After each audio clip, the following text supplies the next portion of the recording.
When we think of idols, IDOLS, idols, we think of those that were used in the movies, the Ten Commandments, the statues made of gold. Idols are not statues. Anything that makes it any person, any event, any activity that you put before God, before worship, that is your idol. So in this day and age, in the 21st century, there are many idols. Anything you put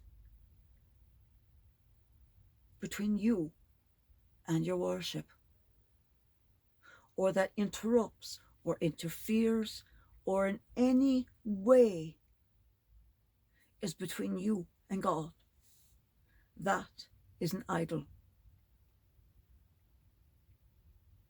So thinking of that, keeping that in place, what now in the 21st century interrupts your faith? When media and the digital world become omnipresent, their influence can stop people from learning how to live wisely, to think deeply, and to love generously. In this context, the great sages of the past run the risk of going unheard amid the noise and distractions of an information overload. Efforts need to be made to help these media become sources of new cultural progress for humanity, not a threat to our deepest riches. True wisdom, as the fruit of self-examination, dialogue, and generous encounter between persons, is not acquired by a mere accumulation of data, which eventually leads to an overload or confusion, a type of mental pollution. Real relationships with other people, IRL, as these internet denizens would quickly abbreviate it into their shorthand, would mean meeting another human in real life. There's the source of that abbreviation. IRL is in real life.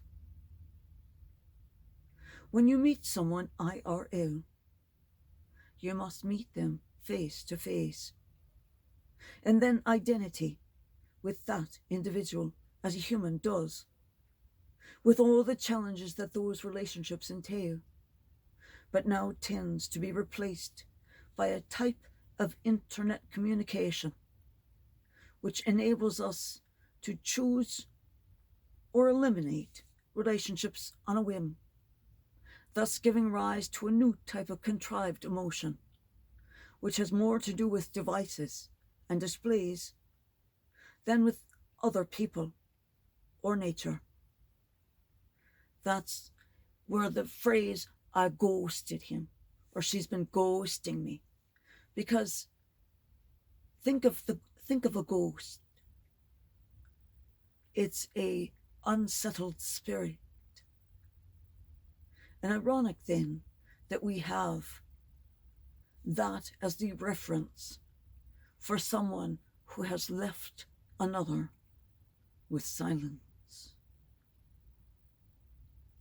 I must note here that sans the internet and the various social media during the recent COVID lockdowns, the suicide attempts or threats of same in many countries would have reached an inconceivable rate, though it did in many countries. For 10 to 17-year-olds, it increased 47%. It increased 38% for 4-year-old to 9-year-old children. Yes, they do commit suicide. Yes, they do attempt suicide. And they're very, very good at it. So the next time you have a 4 to 9-year-old and he's looking kind of mopey, they do kill themselves with such precision and such incredible veracity. Nobody calls it a suicide. They call it an accident. The suicide rate for 18 to 22-year-olds increased 29%. If Zoom, Skype, et al. Had not made it possible to speak face-to-face to a therapist, a suicide prevention volunteer, or a doctor, those rates I just listed would have been projected to easily have been twice that rate. And this is only the rate for attempts or threats or ideation. The use of the internet allowed us to worship together from around the world, joining into daily masses with the Holy Father, joining His Eminence, Justin Welby, the Archbishop of Canterbury, or even meditation training from the great teachers, including the Dalai Lama. This must be recognized for the great good and the very great value it brought. If not for the internet, schools would have been shut for 9 months. Businesses, medical and government services would have been crippled for over a year. It was only able to be set up at the homes of the workers via a VPN, virtual private network, which is very, very secure.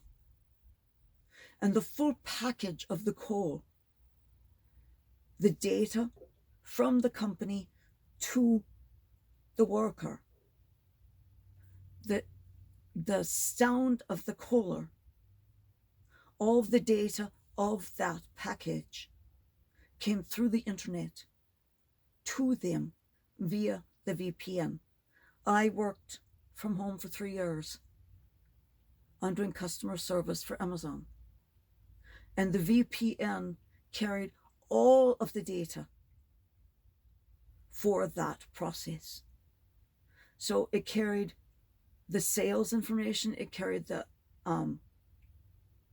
current sale, it carried everything for me necessary to help that customer. And then I had an actual phone line, phone, if I needed to call out. Your data for those companies or that governmental agency, as well as the vocal portions of the call, were all carried via that virtual private network. Today's media do enable us to connect, to communicate, and to share our knowledge and affections. Yet, at times, they also shield us from direct contact with the pain, the fears and joys that can be best experienced with others due to the complexity of the personal experiences.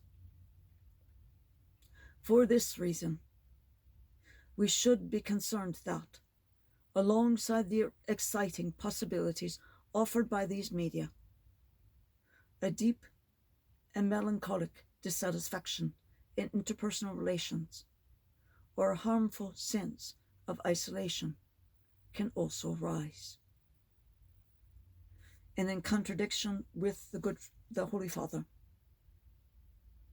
But you can also use the same negative to make it a positive. As a disabled person who cannot leave the house, I use the internet to maintain my contact with the world. And it is not some passive, non-emotive interactions with people. These are people I've known for 40 years.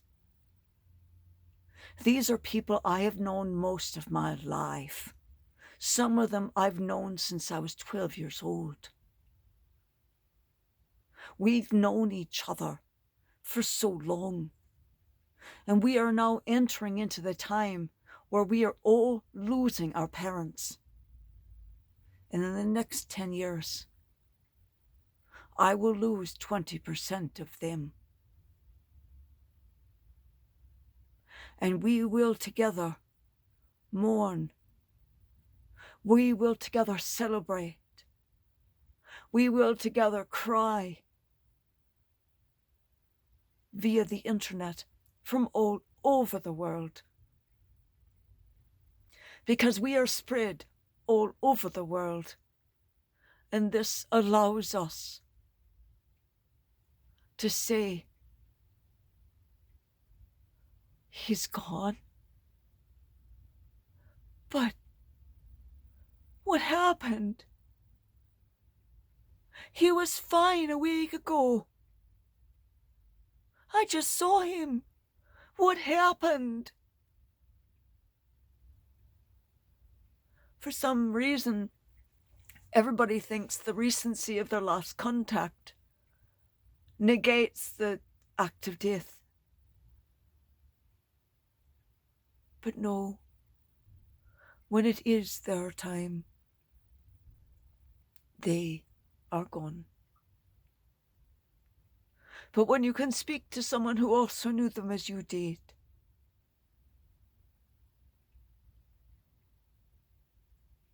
you can both understand the pain. In the 3 months since I lost my father, 27 of my friends have also lost one parent.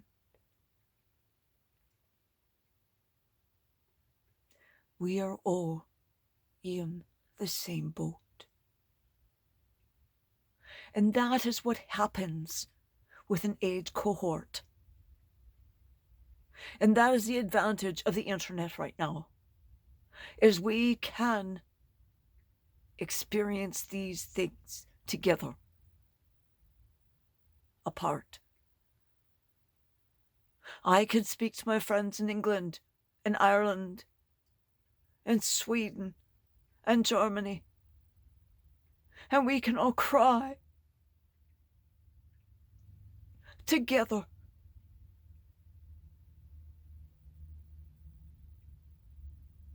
For we all know what it feels like, where we all came from, what our histories are. So do not turn your back on the internet. Use it as a tool. Do not let it use you.